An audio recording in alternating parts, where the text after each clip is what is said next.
오늘의 말씀은 마태복음 25장 14절에서 30절까지입니다. 신약 44쪽입니다. 봉독하겠습니다.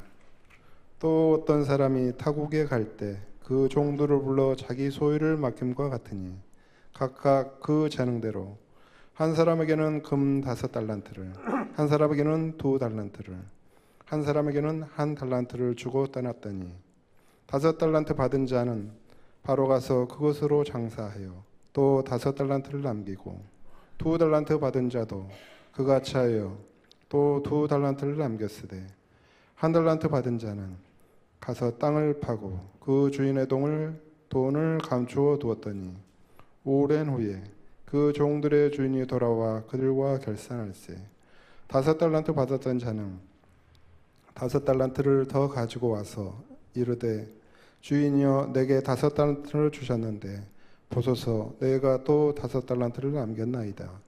그 주인이 이르되 잘하였도다 착하고 충성된 종아 네가 적은 일에 충성하였음에 내가 많은 것을 내게 맡기리니 내 주인의 즐거움에 참여할지어다 하고 2달란트 받았던 자도 와서 이르되 주인이여 내게 2달란트를 주셨는데 보소서 내가 또 2달란트를 남겼나이다.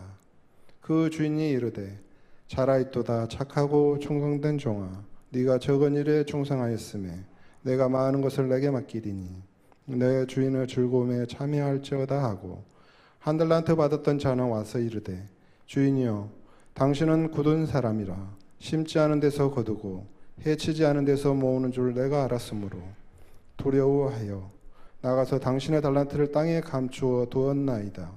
보소서 당신의 것을 가지셨나이다. 그 주인이 대답하여 이르되 악하고 게으른 종아 나는 심지 않은 데서 거두고 해치지 않은 데서 모으는 줄로 내가 알았느냐. 그러면 내가 마땅히 내 돈을 치려하는 자들에게나 맡겼다가 내가 돌아와서 내 온금과 이자를 받게 하였을 것이니라 하고 그에게서 그 1달란트를 빼앗아 10달란트 가진 자에게 주라. 무릇 있는 자는 받아 풍족하게 되고 없는 자는 그 있는 것까지 빼앗기리라. 이 무익한 종을 바깥 어두운 데로 내쫓으라. 거기서 슬피 울며 이를 갈리라 하니라. 아멘. 아멘. 마태복음 25장에는 세 가지 비유가 나옵니다. 2주 전에 살펴봤던 열처녀의 비유, 그리고 앞으로 살펴볼 양과 염소의 비유, 그리고 오늘 살펴볼 그런 달란트의 비유입니다. 이 세 가지 비유는 나란히 나와 있고 삼총사입니다. 세 가지 비유를 언뜻 겉에서 볼 때는 다른 듯 보이지만은 그러나 그 내용은 매우 유사하고 그리고 이 세 가지 비유를 나란히 그 나열함으로써 강조하고 있는 의미가 있습니다. 그것은 우리가 어떻게 살든지 우리가 사는 삶은 반드시 평가를 받을 때가 있고 그에 따라서 상과 벌을 받을 때가 온다는 것입니다. 이것을 기독교에서는 종말적인 심판이라고 얘기합니다. 종말적인 심판은 두 가지 차원이 있습니다. 개인적 종말의 차원과 우주적 종말의 차원입니다. 개인적 종말이라고 하는 것은 우리 누구나가 다 피할 수 없는 죽음을 의미합니다. 사람은 한번 태어나면 나이가 들고 병들고 죽을 수밖에 없습니다. 우리 모두 죽음을 향해서 나아가고 있는 것입니다. 우리가 생애 끝에 죽음이라고 하는 완성의 시간을 맞이하고 그때 우리가 살아온 삶을 하나님 앞에 평가받는다고 하는 것이 예수님의 말씀이고 또 성경 전체가 우리에게 미리 예고하고 있는 것입니다. 그때에는 이 세상의 삶에 따라서 상급을 받기도 하고 반대로 징계를 받기도 할 것입니다. 구원은 하나님의 은혜로 그리고 믿음으로 우리가 구원을 받는 것이지만 사도 바울은 분명히 부끄러운 구원이 있다고 얘기했습니다. 구원 받기는 받았는데 상급이 없는 구원도 있을 것이다 라고 얘기했습니다. 그러므로 이 세상의 삶의 끝에 우리 죽음 이후에 반드시 하나님의 종말적인 심판이 있다는 것을 우리는 생각하면서 하루하루를 살아야 할 것입니다. 두 번째 종말은 우주적인 종말입니다. 우주적인 종말은 나 혼자 죽는 것이 아니라 우주 전체, 역사 전체의 종말을 의미하는 겁니다. 역사를 시작하신 하나님께서 역사를 결론 지시는 때가 온다는 것이지요. 그때에는 하나님의 모든 피조물들이 하나님의 심판을 받게 됩니다. 개인적인 종말이든 우주적인 종말이든 우리에게 주는 교훈은 동일합니다. 지금 우리가 어떻게 살든지 그것이 다 모여서 우리 자신을 심판할 근거가 될 것이라는 점입니다. 켈빈은 하나님께서는 악한 사람이 악을 저지르는데 왜 그것을 심판하고 정죄하지 않으시냐라고 하는 그 질문 앞에서 하나님은 심판을 쌓아두신다라고 얘기했습니다. 악한 사람이 그 악을 저질러서 더 이상 용서받거나 아니면 더 이상 회개할 수 없을 때까지 그 악을 쌓아두도록 기다리신다는 것입니다. 그러므로 우리는 두렵고 떨리는 마음으로 그 심판을 지나서 영원한 생명을 얻기 위해 애써야겠습니다. 사도 바울은 항상 복종하여 두렵고 떨림으로 너의 구원을 이루으라고 그렇게 우리에게 조언하셨습니다. 오늘 말씀은 달란트의 비유입니다. 달란트라고 하는 것은 우리가 많이 쓰고 있는 말이죠. 달란트 시장 하면은 주일학교에서 교회 출석한 거, 그리고 성경 암송한 거, 뭐 이런 것들을 다 달란트 쿠폰으로 줘서 달란트 시장이 되면은 그것을 갖다가 다른 물건을 하고 바꿔 쓸 수 있게 하는 달란트 시장이 열립니다. 그런데 이 본래 달란트라고 하는 것은 어린이 주일학교에서만 사용되는 것이 아니고 탈란톤이라고 하는 헬라어에서 온 말이었습니다. 여기서 나온 영어 단어가 바로 우리가 자주 쓰는 탤런트라고 하는 말입니다. 흔히 탤런트 하면은 텔레비전 드라마에 나오는 배우를 떠올리지만 원래 탤런트는 구약과 신약에서 무게의 단위이자 화폐였습니다. 그 달란트, 1달란트의 무게는 32.4kg이었습니다. 이렇게 무거운 동전은 없었겠죠. 그래서 신약에서 사용된 달란트는 그만한 가치를 지닌 주조된 동전으로 이해해야 됩니다. 그러니까 금 1달란트 하면은 금 32.4kg의 무게에 해당되는 가치를 가진 그런 금화였습니다. 엄청나겠죠. 한 달란트는 100원짜리, 500원짜리 동전이 아니었다는 것입니다. 열왕기상 16장 24절에 보면 2달란트로 사마리아 산을 산 것을 보면 한 달란트의 가치가 얼마나 컸는지를 알 수가 있습니다. 케임브리지 영어 사전을 찾아보면 탤런트라고 하는 단어에 특별히 배우지 않고도 어떤 일을 잘할 수 있는 타고난 기술이나 재능이라는 정의를 달아놓은 것을 보게 됩니다. 그러니까 저 사람은 음악에 탤런트가 있다 하는 것은 저 사람은 별로 배우지 않았는데 음악적으로 아주 소질이 있는 것 같아. 남들보다 훨씬 빠르게 배우고 더 잘하게 되는 것 같아 하는 겁니다. 그런가 하면 박찬호와 같은 그런 야구 선수들은 운동에 대해서 타고난 천부적인 소질, 그러니까 운동에 대한 탤런트가 있다고 얘기할 수가 있습니다. 이처럼 탤런트와 천부적인 소질은 같은 의미로 쓰입니다. 오늘 비유를 보면 한 주인이 다른 나라를 갔습니다. 그러면서 세 종을 불러서 자기 소유를 맡겼는데 그 종들 각자에게 맡긴 달란트가 엄청났습니다. 한 사람에게는 금 5달란트, 그리고 다른 한 사람에게는 금 2달란트, 그리고 마지막 사람에게는 금 1달란트를 맡겼습니다.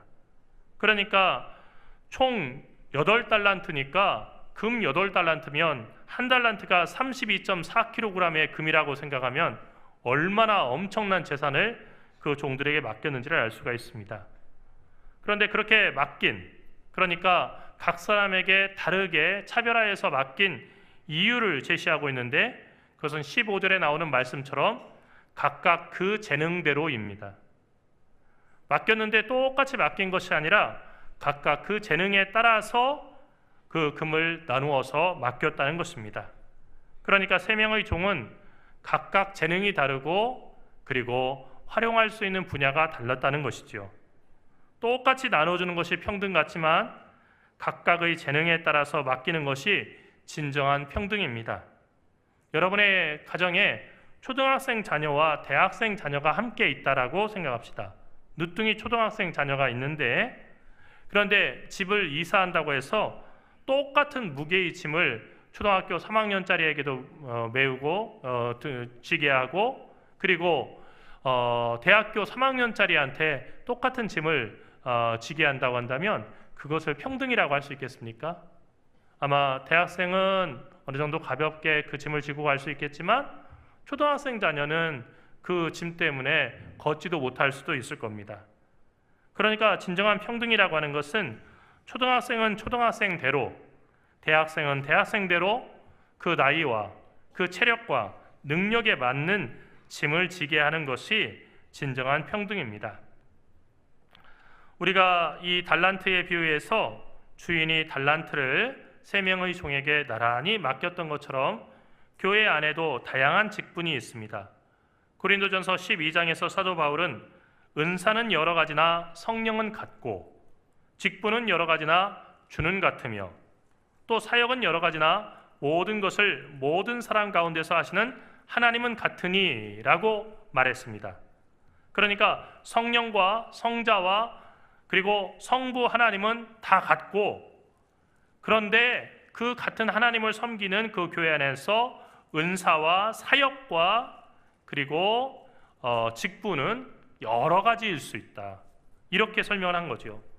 그런 다음, 그러나 이제 하나님이 하나님이 원하시는 대로 지체를 각각 몸에 두셨으니 만일 다 한 지체뿐이면 몸은 어디냐? 이제 지체는 많으나 몸은 하나니라 라고 얘기했습니다. 무슨 얘기입니까? 여러분, 눈이 보배다, 눈이 정말로 귀하다라고 얘기를 해서 온 몸이 다 눈으로만 덮여있다고 생각합시다. 정말 끔찍한 일이죠. 무서울 겁니다. 아무리 사랑하는 자녀라 할지라도 자고 일어났더니 온몸에 다 눈만 있고 아무것도 없다고 한다면 그 자녀를 갖다가 사랑스럽게 안을 수가 없을 겁니다. 또 손이 매우 귀하고 이 손이 아주 중요한 역할을 하니까 나는 발 대신 그냥 손으로만 있으면 좋겠다 해서 사지가 전부 다 팔이고 그냥 손만 달려있다고 한다면 그것도 기괴한 모습이 되겠죠. 머리가, 눈도 예쁘고 여러 가지 얼굴이 예쁘니까 얼굴이 한 셋쯤 있으면 좋겠다라고 머리가 셋이 달리면 여러분, 그 사람 곁에 많은 사람들이 가기를 꺼려할 겁니다. 그러니까 우리의 그 몸에는 각각의 쓸모가 다를 뿐 다 필요한 지체들이 모여서 한 몸을 이루는 것이고, 그 중에서 하나도 필요 없는 그런 지체는 없다는 거지요. 그러면서 사도 바울은 얘기하기를 하나님이 교회 중에 몇을 세우셨으니 첫째는 사도요, 둘째는 선지자요, 셋째는 교사요, 다음은 능력을 행하는 자요, 그 다음은 병 고치는 은사와 서로 돕는 것과 다스리는 것과 각종 방언을 말하는 것이라. 다 사도이겠느냐? 다 선지자이겠느냐? 다 교사이겠느냐? 다 능력을 행하는 자이겠느냐? 다 병 고치는 은사를 가진 자이겠느냐? 다 방언을 말하는 자이겠느냐? 다 통역하는 자이겠느냐? 너희는 더욱 큰 은사를 사모하라. 내가 또한 가장 좋은 길을 너희에게 보이리라 라고 얘기를 했습니다. 이게 어디입니까? 고린도전서 12장입니다. 고린도 교회가 어떤 교회였습니까? 상당히 분열된 교회였습니다. 고린도 교회는 세상보다 더 세상적인 교회였습니다. 그 교회에 분열이 있었습니다. 그리고 자리를 놓고 다툼이 있었습니다. 그래서 사도 바울은 모든 사람이 다 사도가 되려고 하고 모든 사람이 선지자가 되고 모든 사람이 다 교사가 되려고 하는 것, 이거 바람직하지 않다. 각각의 지체가 해야 될 일이 있다. 그 역할과 사역의 중심을 맞춰서 얘기한 겁니다. 그래서 다 능력을 행하는 자겠냐? 다 사도겠느냐? 다 교사겠느냐? 모두가 다 그 교사이면 어떻게 되겠느냐? 라고 얘기한 것입니다. 그리고 너희는 더욱 큰 은사를 사모하라. 내가 가장 좋은 길, 가장 좋은 것을 너희에게 주겠다라고 하고 13장에 나오는 얘기가 바로 우리가 잘 알고 있는 바로 사랑장, 사랑에 관한 가르침입니다. 그러니까 교회에서 가장 귀한 은사, 귀한 그 직책은 어떤 거냐면요, 성도를 사랑으로 섬길 수 있는 일을 맡았으면은 그 일이 가장 귀한 일이라는 거예요. 여러분, 성도를 사랑하는 그 사람, 가장 귀한 사람이라는 거예요. 여러분, 우리가 흔히 그런 얘기 하잖아요. 네? 지나가면서 그런 얘기를 해요. 우리 교회뿐만 아니라 많은 교회들에서 우리 교회는 사랑이 부족해. 그런데 그렇게 이야기하시는 분이 사랑을 베푸는 경우가 없어요. 우리 교회는 몇 년 전에도 사랑이 부족했는데, 사랑이 없이 냉랭했는데 지금도 우리 교회는 냉랭한 것 같아요. 그 얘기는 무슨 얘기예요? 몇 년 전에 자기가 올 때도 사랑이 없었는데요, 지금도 냉랭하다는 얘기는 뭐냐면 자기 역시 사랑하지 않고 있다는 거예요. 사랑을 베푸는 사람은요, 사랑이 없다는 것을 평가하거나 비판할 시간이 없는 거예요. 사랑하는 데 전념하는 거죠. 그러니까 한 사람이 정말 사랑으로 뭉치게 되면요, 그리고 사랑을 베풀게 되면은 그 교회는 그 사람 때문에 사랑이 넘치는 교회가 되는 겁니다. 우리 교회가 어때? 라고 얘기할 때 항상 우리는요, 우리가 그 비판의 대상 가운데 포함되어 있고 우리도 그것을 하고 있지 않다는 것을 이야기해야 돼요. 또 한 가지 우리가 느낄 것은요, 우리는 항상 우리에게 있는 것이 잘 보이는 거예요. 사랑이 없어 우리 교회 하고 비판하는 분, 왜 그게 잘 보이냐면요, 자신 안에 사랑이 없기 때문이에요. 허전하기 때문이에요. 남에게 베풀어야 되는데 베풀지 않고 자기만을 생각하고 살아가니까요, 외로운 거예요. 곁에 사람이 없는 겁니다. 새가 날마다 울도록 하려면 정원에 나무를 심어야 합니다. 새들이 와서 편안하게 앉을 수 있는 나무를 심어야 됩니다. 그런데 그 나무에 가시가 탱자나무처럼 가시가 잔뜩하다 하면요, 분명히 나무는 나무인데 새들이 와서 울지 않는 거예요. 왜 새들이 울지 않을까?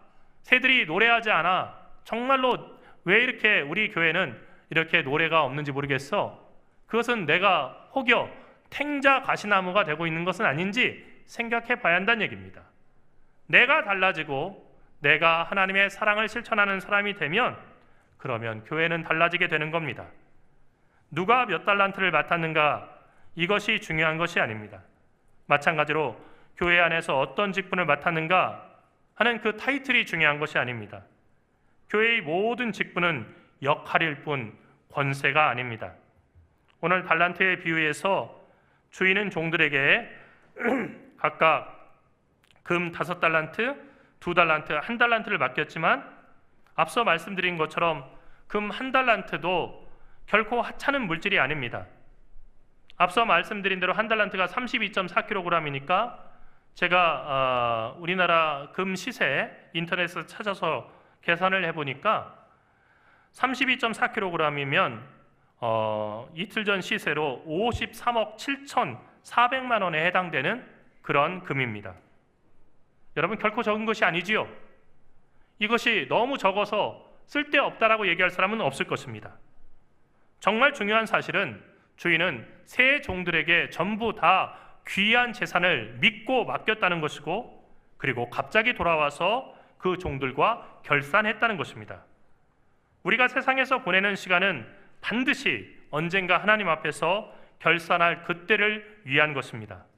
우리가 어떻게 살든지 무엇을 뿌리든지 심은 그대로 거두게 될 것이라고 성경은 얘기했습니다. 우리가 세상에서 살아간 삶, 단 한 시간도, 그리고 하나의 사건도 하나님 앞에 섰을 때 예외가 되거나 아니면 하나님이 언급하지 않는 그런 사건이 없다는 것입니다. 주인과 결산할 때 5달란트와 2달란트를 받은 종은 각각 5달란트와 2달란트의 이윤을 남겼다고 주인에게 내놨습니다.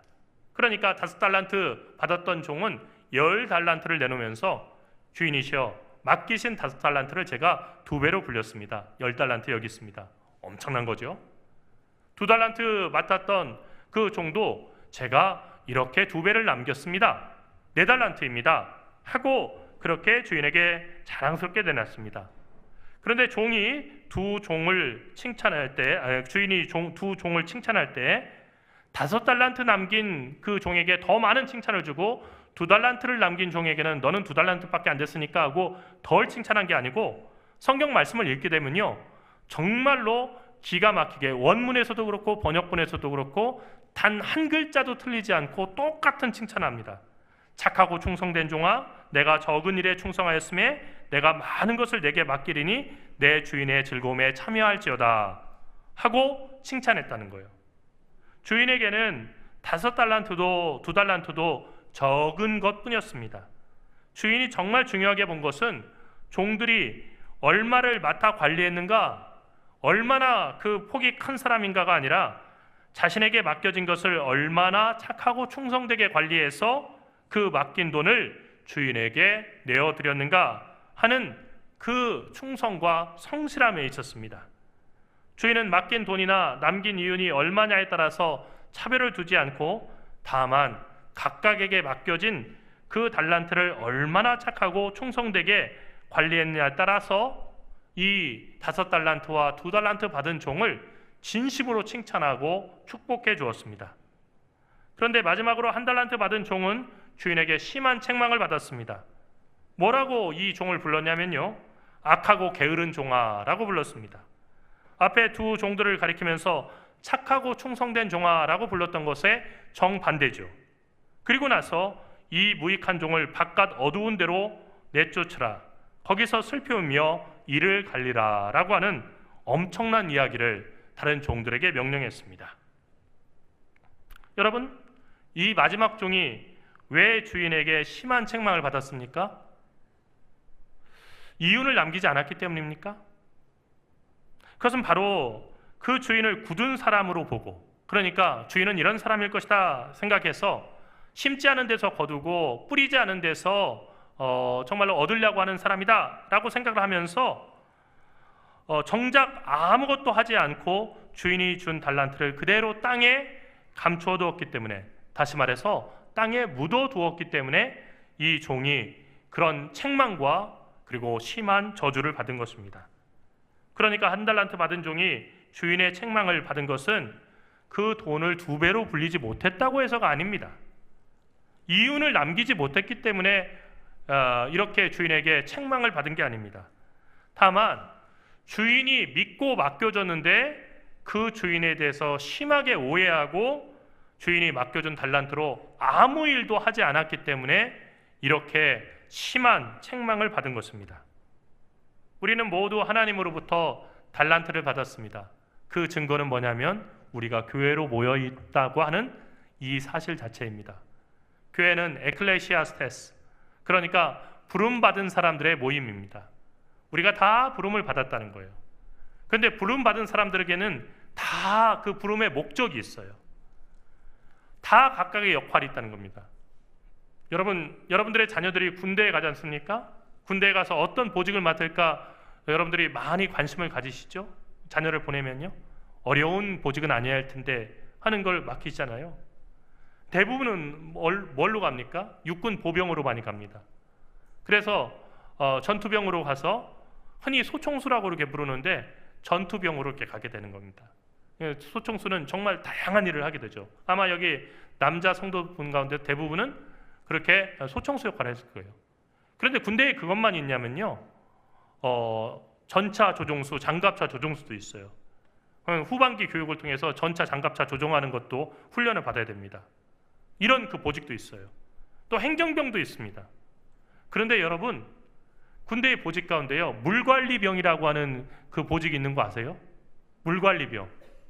이 병사가 하는 게 뭐냐면요, 상하수도 관리하는 거예요.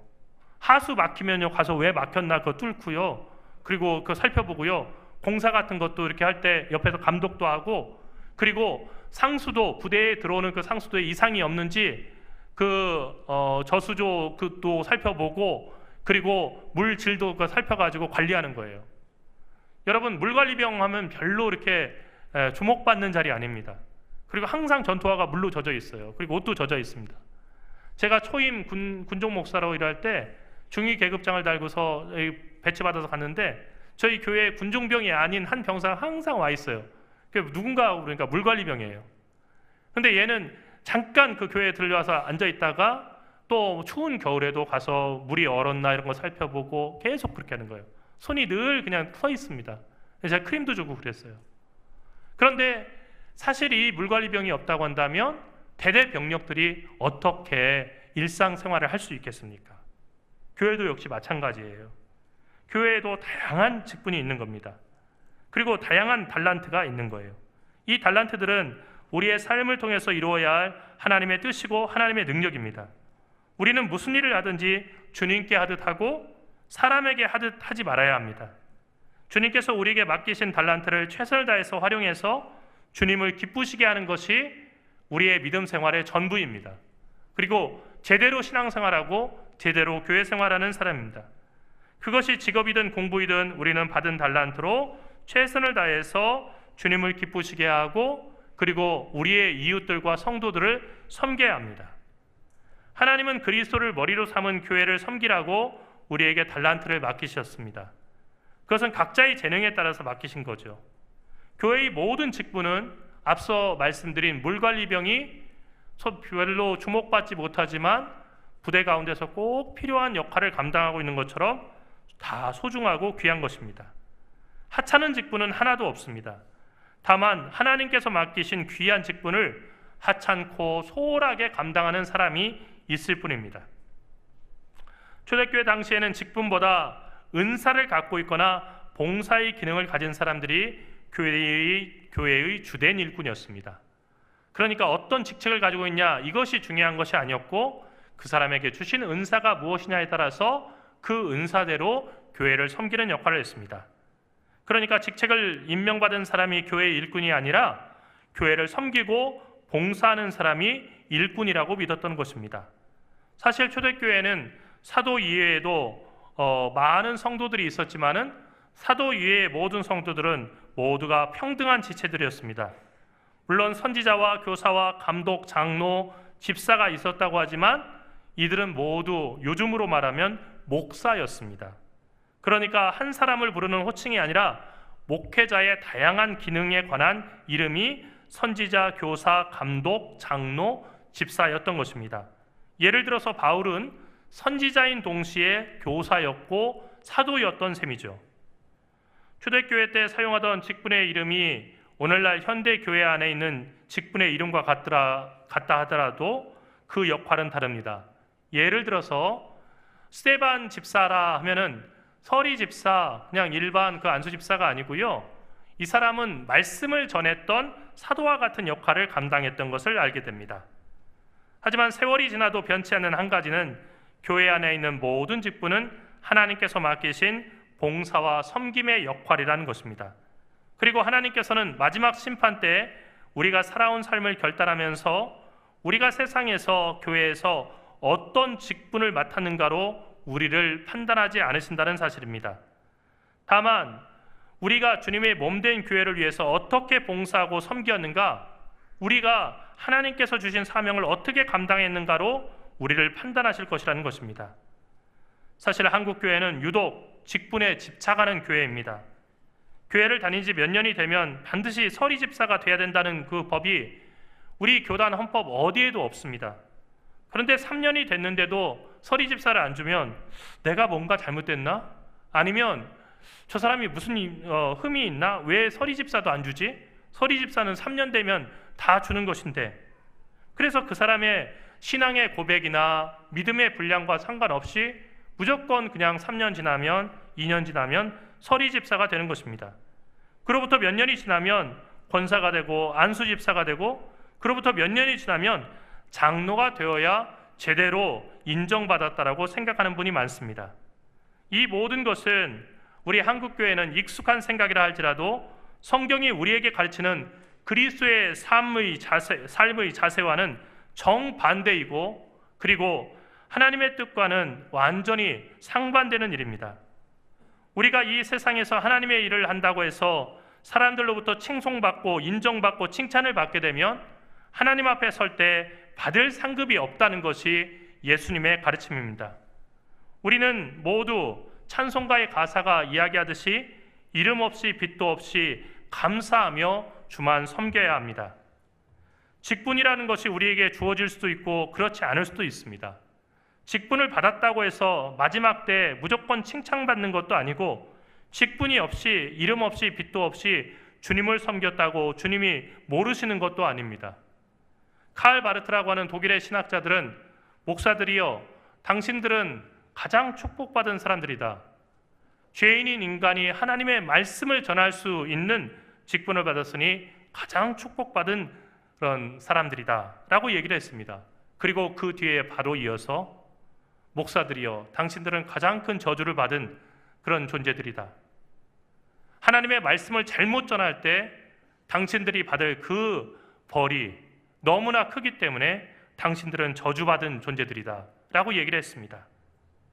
사실 어떤 직분이 다른 직분보다 더 낫고 높다는 것은 없습니다. 오히려 아무 직분 없이 주님을 섬기고 성도들에게 봉사한 그 사람을 주님은 높이시고 칭찬해 주실 것입니다. 직분을 받았다면 두렵고 떨림으로 부르신 사명을 감당하기 위해서 애쓸 뿐입니다. 직분은 있는데 교회에서 아무 하는 일이 없다면 그게 더 큰 일입니다. 장로, 안수집사, 권사 직분을 받았는데 주일 낮 예배 한 번 드리는 것도 겨우겨우 드리고 예배와 기도의 자리를 멀리하고 있고 수요 기도회 그리고 오후 예배는 그것은 열광자들이나 드리는 거지 나는 상관없는 것이라고 이렇게 생각하고 있다고 한다면 장로, 안수집사, 권사 직분 그거 소홀하게 하고 있는 것이고 반드시 하나님 앞에 책망받을 그런 신앙생활을 하고 있다는 것을 알아야 합니다. 무서운 일입니다. 한국 교회는 허울뿐인 직분들이 넘쳐나고 있습니다. 교회가 일할 마음은 없고 명예는 얻고 싶은 교인들의 욕구를 충족시키는 서비스 업체가 되고 있다는 거예요. 그래서 원래는 감리교회에만 있는 권사라고 하는 제도가 장로교회도 있고 침례교회도 있습니다. 외국의 침례교회는 권사라는 제도가 없어요. 그리고 안수집사라고 하는 제도는 사실은 침례교회에서 장로의 역할을 감당하는 거기 때문에 침례교회는 장로가 없어야 됩니다. 그런데 우리 한국에만 침례교회에 장로가 있습니다. 그리고 장로교회 안에도 원래는 없는 권사와 안수집사라고 하는 직분이 들어와 있는 것입니다. 이처럼 한국교회는 상하 위계인 것처럼 직분들을 이해하고 세상 모든 교단들의 직분들을 다 열거하면서 모든 교인들이 이런저런 직분을 받을 수 있도록 그것을 중요하게 여깁니다. 그리고 종교개혁 직전의 유럽교회처럼 성직을 남발하고 있습니다. 그런 과정에서 교회의 직분은 그 권위를 잃어가고 있습니다. 어떤 사람이 그 직분을 맡았다고 해서 이전과 달라질 것도 없고 불편할 것도 없고 더 희생할 것도 없고 다만 목에 힘을 줄 수 있다라고 생각하는 교인들이 많기 때문입니다. 정말 직분을 받은 사람들이 교회 안에서 정상적으로 봉사의 역할을 제대로 하고 있다고 한다면 어떤 현상이 나타나냐면 함부로 그 직분을 받으려고 하는 사람이 없어져야 됩니다. 직분을 맡기려고 하면 저는 아직 안 됩니다 하고 도망가는 사람이 있어야만이 제대로 그 역할을 정말로 하고 있는 겁니다. 모든 사람들이 쉽게 직분을 원하고 갈망한다는 얘기는 바꿔 얘기하면 그 직분을 맡아도 별다르게 하는 일이 없고 예배는 주일 낮 예배 한 번만 드리면 그만이고 그마저도 여행 가면 빠지고 몸 안 좋으면 빠지고 기분 안 좋으면 빠질 수 있다라고 가볍게 생각하는 교인들이 그만큼 많다는 것입니다. 그러니 어떻게 그 직분에 대한 존경과 감사가 나올 수가 있겠습니까? 사랑하는 성도 여러분, 오늘은 좀 무거운 이야기를 드렸습니다. 달란트의 비유를 기억하십시오. 하나님은 이미 우리 모두에게 예외 없이 달란트를 맡기셨습니다. 그리고 반드시 마지막 날에 결산하실 것입니다. 우리는 그날에 우리가 세상에서 맡았던 직분이 아니라 사람들이 우리를 부르는 타이틀이 아니라 우리가 착하고 충성된 마음으로 섬겼던 구체적인 봉사와 그리고 섬김으로서만 하나님께 기억될 것입니다. 타이틀이 있지만 섬김이 없는 그 사람은 하나님 앞에서 책망받을 수밖에 없는 것입니다. 건강한 교회는 목사는 목사답고 장로는 장로다우며 안수집사는 안수집사답고 권사는 권사다우며 서리집사는 서리집사답고 그리고 더 나아가서 모든 교인들이 하나 없이 예외 없이 그리스도인다운 교회입니다. 우리 동강교회가 꼭 그런 교회가 될 수 있기를 간절히 축원합니다. 기도합시다. 사랑하신 하나님, 은혜와 사랑을 감사합니다. 우리에게 주신 각각의 부르심과 그리고 우리에게 맡기신 그 사명을 저희가 잊고 저희는 때때로 우리가 서로를 부르는 직책과 호칭을 통해서 우리가 그 일을 하고 있다라고 착각할 때가 많습니다. 주님, 부르심의 그 뜻을 기억하면서 하나님의 부르심에는 후회하심이 없사오니 그 부르신 이름대로 저희가 성도로서 그리스도로서 직분을 잘 감당하게 하셔서 주님 앞에 칭찬받는 주의 사람들에게 인도하여 주시옵소서. 사랑하신 예수 그리스도 이름으로 간절히 기도하옵나이다.